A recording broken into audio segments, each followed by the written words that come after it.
Good morning, afternoon or evening everybody. Welcome back to part 5 of the hunting Jagdpanther build. With the tank complete, we are going to switch our focus to the base this beast will sit on. My intention for the diorama is to give the Jagdpanther an ambush position, the likes of what would have been seen in Normandy. This is going to be a 2-part diorama series. This episode will focus on laying the foundations and laminating in veneer. So, without further ado, let's get this thing done. The first stage is to plan out the diorama on some graph paper. Then I start cutting out the pieces for the base and the wall using a hot wire cutter. I'm mainly using foam for the diorama. This stuff is great for things like this. It's fairly strong, incredibly light, and can be carved into.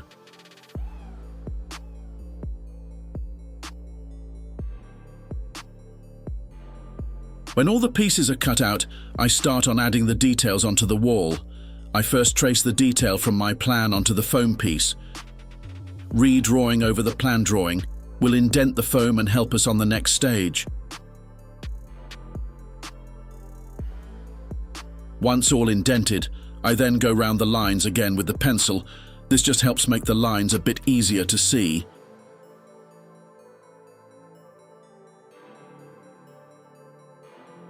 Once the lines are clear, I go around yet again, this time scoring the lines with a scalpel. Don't have to cut too deep here, just enough to break the surface really.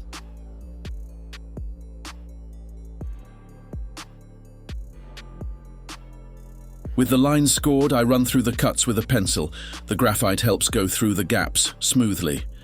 This process is to open the gaps up and give us room for our mortar.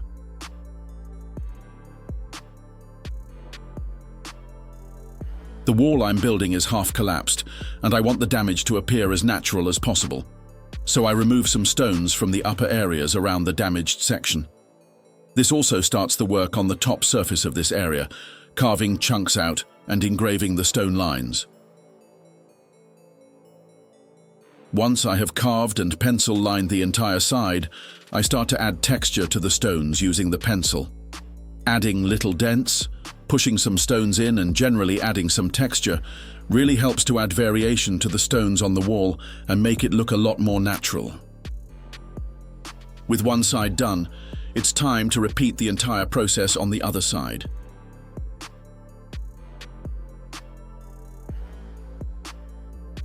With both sides engraved, I start to do some more work on the top face of the damaged portion of the wall.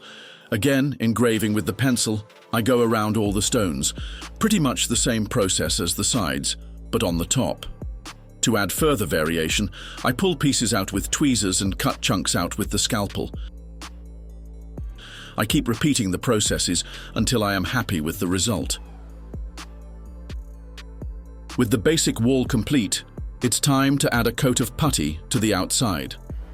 I have found a mix of Tamiya putty and isopropyl alcohol works well for this, without damaging the foam. This process is twofold. First, as the foam is a very porous material, adding the putty layer will aid the amount of paint we need. Secondly, this process adds further texture to the rocks, adding to the natural effect. When we have our sludge solution mixed, just stipple it on using an old brush. The brush can be cleaned using the alcohol and used for this process again in the future, but it's safe to say its painting days are over.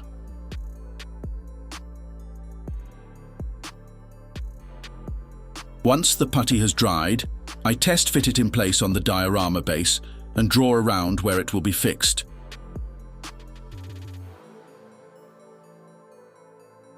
Before I fix it down, I'm going to add the grouting. For this, I'm using an all-purpose filler I found from Amazon. This is an easy enough process, just plastering it on and smoothing over with a palette knife.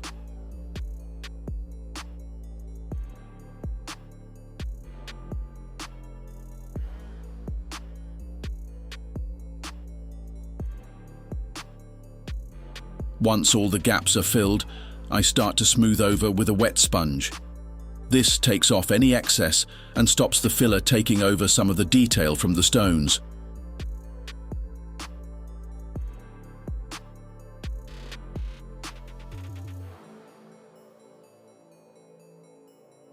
Finally, using the palette knife and a cocktail stick, I remove some of the filler from the gaps. This just adds more variation to the grouting.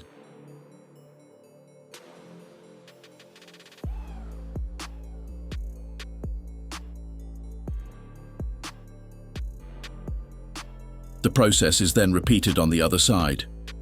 Now the wall is grouted and dried, we can attach it to our base.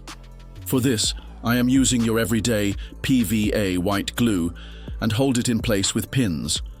Once the glue dries, you can remove the pins if you wish, as the PVA is plenty strong enough to hold in place.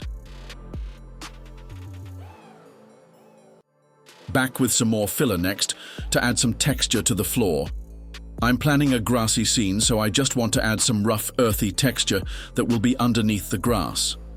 I use the filler to cover the entire base, getting close to the wall to blend it into the scene. However, I am careful not to get any filler on the stones themselves and cover up all our hard work.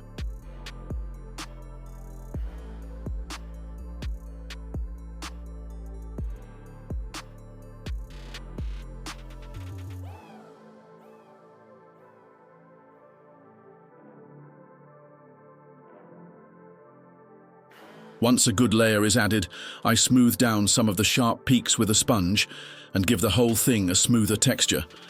Whilst the filler is still wet, I'm going to add some track marks where the Jagdpanther has driven and is sitting. To do this, I use the tracks and tank pre-painting to measure where I want it and press the tracks into the filler. The tracks can be cleaned after this using water, but I would recommend using a spare set if you have them.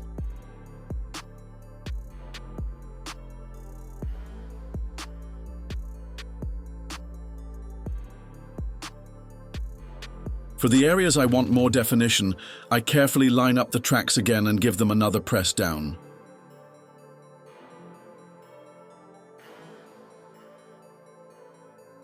With the groundwork laid, I let the filler fully cure before moving on to the next stage, on which is laminating the base.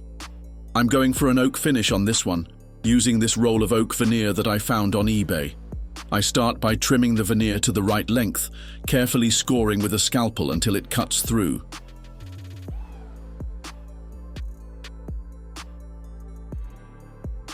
Once I have my length, I cut an approximate oversized piece for the side of my diorama. With the piece cut, I draw around the side of the diorama onto the oak veneer to give me an outline. Now I start cutting it closer to size. I am still leaving it a fair bit bigger than the diorama itself, as I will trim it down once it is attached. I am extra careful cutting against the grain as it is prone to splitting, as you can see with the little chunk that fell off. Luckily, I was cutting oversized enough for it not to matter.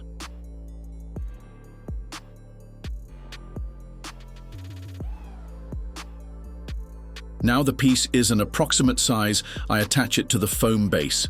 I'm using PVA glue for this and taping down whilst it cures.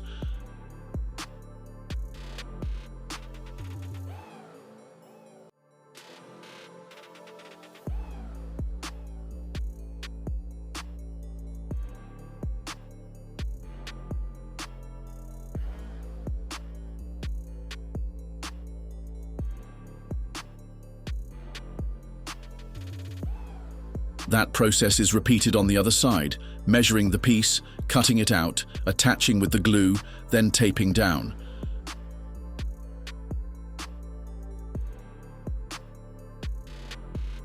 I put this aside with some weights on it for about 2 days, just to ensure the glue has cured fully.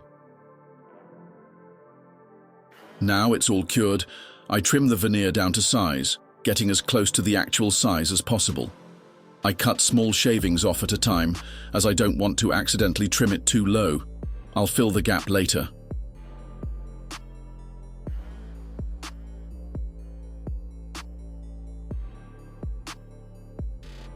If you have found this video series helpful and want to show some support, please hit those like and subscribe buttons and get a chat going in the comments. That would be cracking. Thank you.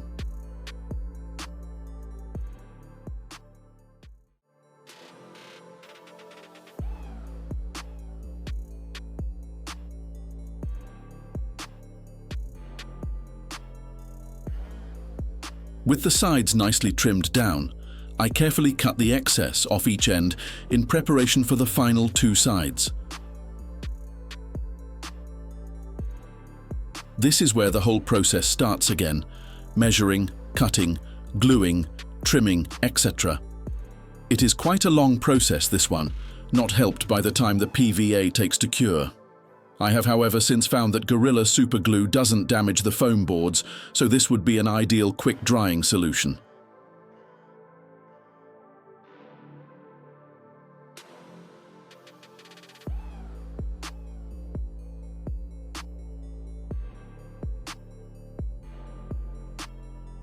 I'm not going to show you the entire process again, as I think you probably get the gist. At this point, you can use a wood stain if you want to change the tone of the wood, as this was my first one. I chose to leave it light. However, I may go back and stain it at a later date. With the foundations laid and the laminating done, that's where I'm going to leave this video. Next time, we will be painting, grassing, and getting this model series completed. It's been a long road, this one, but I hope it's been mildly entertaining and of some help. I look forward to seeing you next time, and happy modeling, everybody.